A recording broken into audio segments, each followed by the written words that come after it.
আসসালামু আলাইকুম। আশা করছি যে যেখান থেকে দেখছেন সবাই ভালো আছেন। আজকে হাজির হয়ে গেলাম বিজি লাইফের ইজি একটা রেসিপি, যেটা আশা করছি আপনাদের অনেক ভালো লাগবে। যখন কোনো কিছুই মুখে ভালো লাগবে না, তখন গরম ভাতের সাথে জাস্ট এই রেসিপিটা একবার ট্রাই করে দেখতে পারেন। এটার জন্য খুবই সহজ কিছু উপকরণ লাগবে, আর রান্না করতে লাগবে আপনার 10 থেকে 15 মিনিট হাইয়েস্ট। এখানে আমি নিয়েছি কাতল মাছের যে মাথার দুই পাশের অংশ, ওই অংশগুলো একটু কেটে নিয়েছি। আর নিয়েছি কুমড়া।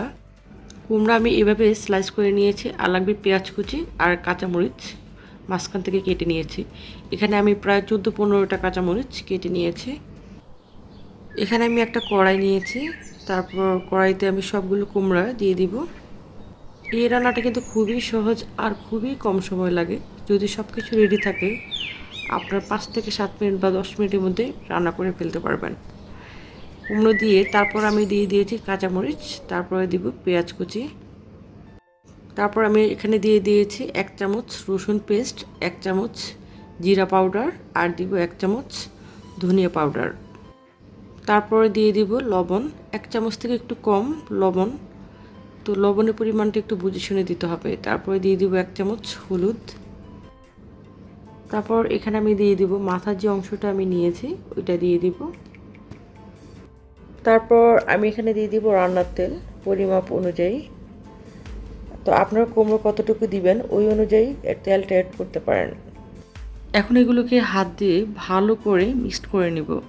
তবে এই রান্নাটা কিন্তু নর্মালি আমরা তরকারি যেভাবে রান্না করি, যে পরিমাণ তেল লাগে ওই পরিমাণে কিন্তু তেল লাগে না, অনেকটা কম লাগে। আমি এখানে কোনো গুঁড়ামরিচ অ্যাড করিনি, আপনারা চাইলে গুঁড়ামরিচ অ্যাড করে নিতে পারেন।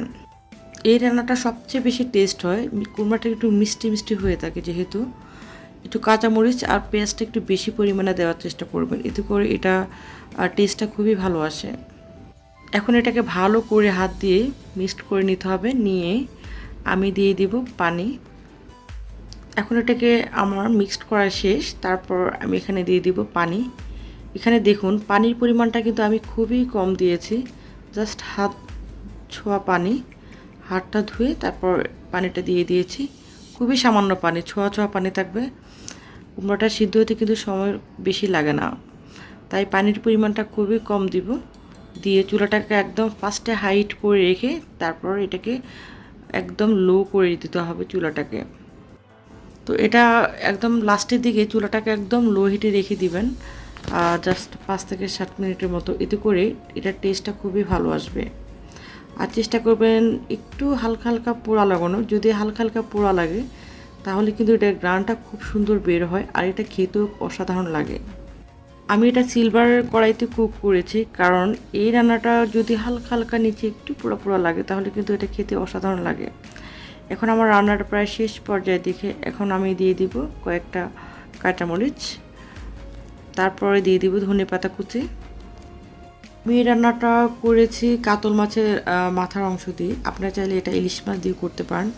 ইলিশ মাছের মাথা দিয়ে যদি করেন তাহলে এই রান্নাটার টেস্ট আরও বেশি পাবেন। আর যারা এখনও এই রান্নাটা ট্রাই করেননি তারা একবার হলেও ট্রাই করে দেখতে পারেন, আশা করছি অনেক অনেক ভালো লাগবে। যে রেসিপিটি দেখিয়েছি এই রেসিপিটি যদি আপনার মুখে কোনো কিছুই ভালো না লাগে, বা আপনার যদি অনেক ব্যস্ত থাকেন, খুবই কম সময়ের মধ্যে রান্না করতে চান, তাহলে কিন্তু এই রেসিপিটি ট্রাই করতে পারেন। খুবই ঝটপট করে বানিয়ে ফেলতে পারবেন এই রেসিপিটি। বাসায় ট্রাই করলে এটার ছবি আপলোড করতে পারেন আমার ফেসবুক পেজ অ্যান্ড গ্রুপে। আমি ডেসক্রিপশন বক্সে আমার ফেসবুক পেজ অ্যান্ড গ্রুপের লিঙ্ক দিয়ে দিব, আপনারা চাইলে ঘুরে আসতে পারেন। তো আমার রান্নাটি শেষ। আজকে ছোট্ট ভিডিওটা যদি ভালো লাগে লাইক শেয়ার কমেন্টস করতে ভুলবেন না, আর শেয়ার করতে পারেন আপনার ফ্রেন্ডস অ্যান্ড ফ্যামিলির সাথে। আর সাবস্ক্রাইব করে নোটিফিকেশন বেল আইকনটি অল করে দিবেন, এতে করে আমি যখনই নতুন কোনো ভিডিও আপলোড দিব আপনি সর্বপ্রথম পেয়ে যাবেন।